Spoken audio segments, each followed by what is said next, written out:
దేశంలో ప్రసిద్ధ పుణ్యక్షేత్రాల పరువు తీసే కార్యక్రమం పర్టికులర్‌గా కావాలని జరుగుతుంది. ఒక కుట్రపూరితంగా మీడియా, సోషల్ మీడియాని అడ్డం పెట్టుకొని.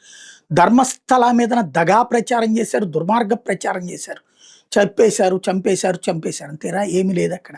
కానీ బద్నామైతే అయిపోయింది గదా! ప్రపంచం అంతా ప్రొజెక్ట్ చేసింది గదా! అల్ జజీరాలు, బీబీసీలు, సీఎన్ఎన్‌లు కూడా ప్రొజెక్ట్ చేసినాయి గదా! ఏమీ లేదని తెలియక వార్తలు ఏమన్నా ఏసినాయా? ఓ రోజు ఒక వార్త ఏసి తీసేశారు. కానీ ఏదో జరిగిందన్నది మాత్రం రోజుల తరబడి యేసుకొచ్చారు.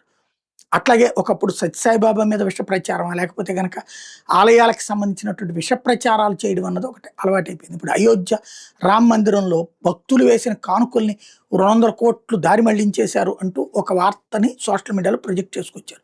దాంతో ఆ ట్రస్ట్ వాళ్ళు రాష్ట్ర ప్రభుత్వానికి ఒక లేఖ రాశారు. మీరే ఎంక్వైరీ చేయించండి అని. ఇప్పుడు ముగ్గురు అధికారులతో కూడిన ఒక కమిటీని పంపించి ఎంక్వైరీ చేస్తుంది యోగి ఆదిత్యనాథ్ ప్రభుత్వం. ఇప్పుడు ఏం రాస్తారు? అయోధ్యలో దారి మళ్ళిపోయినాయి, అందుకోసం ఎంక్వైరీ అని రాస్తున్నారు వీళ్ళు. ఇది హిందుత్వం మీద జరిగే దాడిలో కోణం.